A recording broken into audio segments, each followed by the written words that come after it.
Yo, what's going on, guys? Crispy Flakes here. So we are a few days into the very, very long NBA season. And with that being said, typically, when your team does not start the way that you expected them to, your instant initial reaction is to go into like full on panic mode and we got to trade this person, or we got to sign this person, or this person has to play more or less, or all that good stuff, right? So for today's video, what we're going to do is go through this article by Bleacher Report titled 5 NBA Panic Trades That Fans Already Want to See. And basically, the point of this is to see, like, is that trade actually well warranted? Like, is this something the team should be looking to do?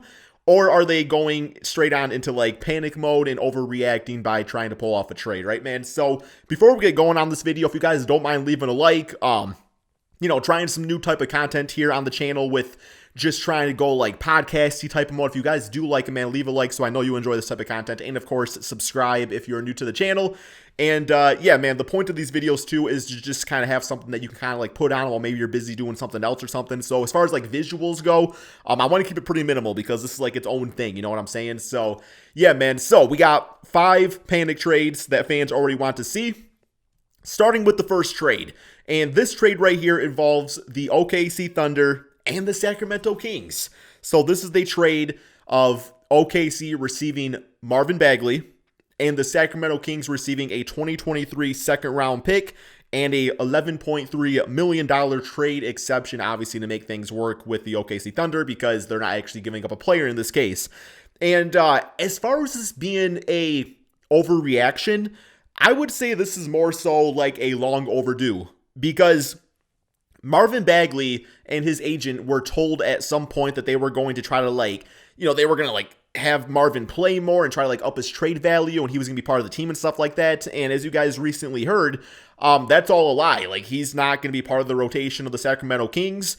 And yeah, man, at that point, is it an overreaction to trade him for a second round pick, or is it simply getting something back for him? Because I believe he's in the final year of his contract. So being a restricted free agent, he could either just get traded now, get incorporated into a new team, sign a long-term deal with them, and that's good to go. Now, as far as what that team should be, I think the OKC Thunder are absolutely perfect in that case because if there's one thing the OKC Thunder lack right now, it's big guys. They're pretty talented from the guard spot and some forwards and stuff, but as far as having a power forward / center type of guy in Marvin Bagley, he would have a great chance over there, and it would just fix chemistry as far as the Sacramento Kings go. They would get a second-round pick out of it. Yes, you can chalk it up to that pick of him going to the Kings in the first place was absolutely atrocious and he should have never been there in the first place. But, it's easy to look back on that type of thing and make fun of a franchise. I mean, come on, man. I'm a Piston fan. You know what I'm saying? Like Darko, in the moment they were saying he was going to be the next great international player. But no, man, with Marvin Bagley, I just think he needs a different fit. I still think he has potential to be a good NBA player. I don't know about great NBA player, but he can be a good NBA player. And him run some pick and rolls, pick and pop with Shai Gilgeous or Josh Giddey over on the OKC Thunder, I think definitely gets that done. And low risk, high reward move for the OKC Thunder, who have a billion draft picks anyway. So you might as well give up a second round pick to get a guy that was a top 3 pick not too long ago. So I think that's one of the circumstances. I know as much as the OKC Thunder like keeping their draft picks. You get rid of one in that case, right? So I would even probably give him 2 second round picks, to be honest. Okay, next trade we have or move him to Orlando for wing help. So this is going to be a trade involving the Orlando Magic and the Sacramento Kings. So this is the Magic getting Marvin Bagley and a second round pick in exchange for Terrence Ross. So Terrence Ross is one of those guys that's stuck on a rebuilding team. Not really going to help them because if he's scoring points, not only is that taking away minutes from young players on the squad, but it's also helping them win more games, essentially speaking, thus hurting their draft lottery chances, right, man? So, yeah, I'm all for Terrence Ross being traded away from the Orlando Magic. As far as Marvin Bagley being a good fit on the Magic, I don't really know if I agree with that too much because, one healthy ready to go, they got Jonathan Isaac. Obviously, they got some big guys already with Wendell Carter and Mo Bamba. They got Trumo Okeke on the team. So I think it's going to be another case of Marvin Bagley where, sure, the minutes might come up, but as far as having a really good, solid chance to be a full-time rotational piece in the NBA, I just don't know if that's really on the Magic. I definitely like the Thunder trade the best so far, but yeah, and then Terrence Ross would be able to help out the Kings. Not really too much to say about that. Okay, for the next trade, This one is titled Dallas Gives Up on Porzingis. And this is a trade with the Dallas Mavericks and the Houston Rockets. The Dallas Mavericks get Christian Wood and Eric Gordon. The Houston Rockets get Kristaps Porzingis, Moses Brown, a 2025 first-round pick, which is top 10 protected, and a 2022 second-round pick, which is not protected at all, right? So, okay, let's look at the Dallas Mavericks, getting Christian Wood and Eric Gordon. As far as Christian Wood goes, I think he's a pretty similar player to Kristaps Porzingis. My biggest issue with Kristaps is that he doesn't always realize he's 7'3", which has kind of become a meme. But Christian Wood is a guy that's 6'10". Typically, he's doing one or two things. He's either dunking the basketball, playing on the inside, or he's shooting the three-point shot. But I think with Christian Wood, you also get the ego factor where it's like he would be cool with playing off of Luka. Like, that's no issue whatsoever. A big kind of like negative factor of Kristaps is that it sounds like, according to sources in the past, that he doesn't typically like playing with Luka because he's like, I don't want to be the second guy, but it's like that's just kind of who you are or have to be for your team to be successful, right? So I think getting Eric Gordon, that's the perfect catch and shoot guy that can also create his own shot playing off Luka, gives him some more additional help, because that's kind of one of my biggest downfalls of the Mavericks this previous offseason is that they did not really add much out of like Reggie Bullock and getting Moses Brown. So yeah, man. Now, as far as the Houston Rockets go, does Porzingis fit with the team? I mean, yes, as far as like he's not like an extremely old player or anything like that, and it gives them, for lack of a better term, a unicorn type fit on the team where he could play with a lot of different lineups and you could kind of try out some unique things with it. I think the biggest get right here would actually be Moses Brown, who I thought was pretty solid on the OKC Thunder, but it's one of those cases too where, you don't want all these young centers on the team because you look at a team like the Magic who just committed to Wendell Carter, so it's like, what's going to happen with Mo Bamba, right? With the Houston Rockets, to me, they already have Sengun, who I think is a guy that needs to start for this very young Rockets team. And I guess in theory, you could still do that. You could have a Kristaps Porzingis Sengun type of front court, and then Moses Brown could be like a backup center, which is no issues with that. I don't know, man. I just don't know if it's really like that big of like a needle move type of trade where I'm just like, okay, like Kristaps, Christian Wood. I mean, I think Kristaps is probably better. I think maybe that's not even that true anymore, but I don't know, man. It's an okay trade. Nothing to really write home about.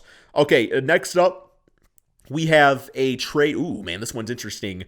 This is a Kyrie Irving trade, man. So this is the Brooklyn Nets just saying, okay, like he's just not going to be able to play for us and whatnot, man. So this is a trade with the Clippers and Brooklyn Nets in which the LA Clippers receive Kyrie Irving and Javon Carter, and the Brooklyn Nets receive Eric Bledsoe, Luke Kennard, Keon Johnson, a 2028 first-round pick, and then you got 4 second-round picks included in that deal. So, the point here is to get Kyrie out in LA.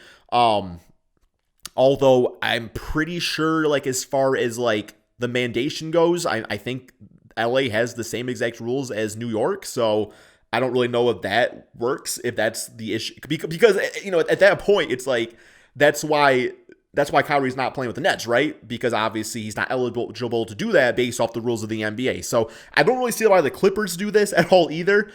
Because if Kyrie was to like commit to getting the vaccination and everything, he would just stay on the Nets, and that would be it. So yeah, does not really make a lot of sense right here. Now, as far as getting Eric Bledsoe, Luke Kennard, Keon Johnson, those are some nice pieces for the Nets. But yeah, I think I would just, I don't know, man.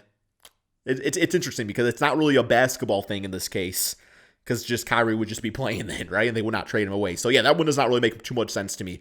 And we have the 5th and final trade here, guys, titled Sixers and Ben Simmons drama get their difference maker in Sexton, being Colin Sexton of the Cleveland Cavaliers. So this is the Cleveland Cavaliers getting Ben Simmons, the 76ers getting Colin Sexton, Kevin Love, and a 2022 first-round pick and a 2024 first-round pick. I do not think the Sixers would get the draft picks in this circumstance. Now, maybe if you're Cleveland, you get a little desperate right here and you don't mind in tossing the draft picks just because, the 76ers do seem pretty willing to hold on to Ben Simmons as long as possible. I think if you toss in a few protected first round picks, though, that might get them to bite. Now, as far as Colin Sexton and Kevin Love going to the 76ers, I mean, Kevin Love, Andre Drummond, as far as their front court, like that was literally the front court as the starter for the Cleveland Cavaliers not too long ago, and now we're looking at this being the backup to Tobias Harris and Joel Embiid. Or I guess in theory you could put Tobias at the 3, Kevin Love starting at the 4, and Joel Embiid at the 5, and that would definitely work. But Colin Sexton I like quite a bit, man. I do think he has a certain mentality to him. I think he has that grit and grind factor that the 76ers organization and their fan base really love.